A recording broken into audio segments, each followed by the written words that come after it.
খাল নদীতে পরিণত হয়েছে সড়ক।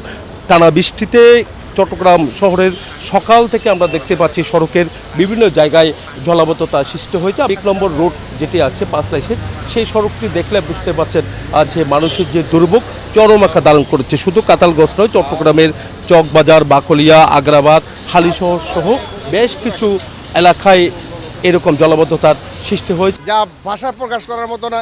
আমি আজকে দেখেন কাজে কর্মে যাব, অবস্থা যাই সুলভ বড়ের অবস্থা, এটা কখনো মনে হয় না যে পরিবর্তন আসবে। আগে খাল নালা একেবারে ভরাট ছিল, এখন খালগুলো পরিষ্কার করা হচ্ছে।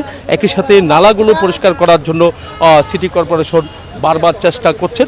তো এ কারণে পানি দ্রুত নামে, কিন্তু দেখা যাচ্ছে যখন বৃষ্টি হয়, যখন জোয়ার আসে, তখন কিন্তু আবার জলাবদ্ধতা হয়। ঘন্টা দেড় ঘন্টা পর্যন্ত জলাবদ্ধতা থেকে যায়, আবার বৃষ্টি থেমে গেলে আস্তে আস্তে ধীরে ধীরে নামতে শুরু করছে। আমরা আজকে অনেকদিন যাবৎ পানির মধ্যে অনেক কষ্টের মধ্যে আছি। আমরা এই পানির থেকে আমরা কবে মুক্তি হবো সেটা তো এখন আমরা বুঝতে পারতেছি না।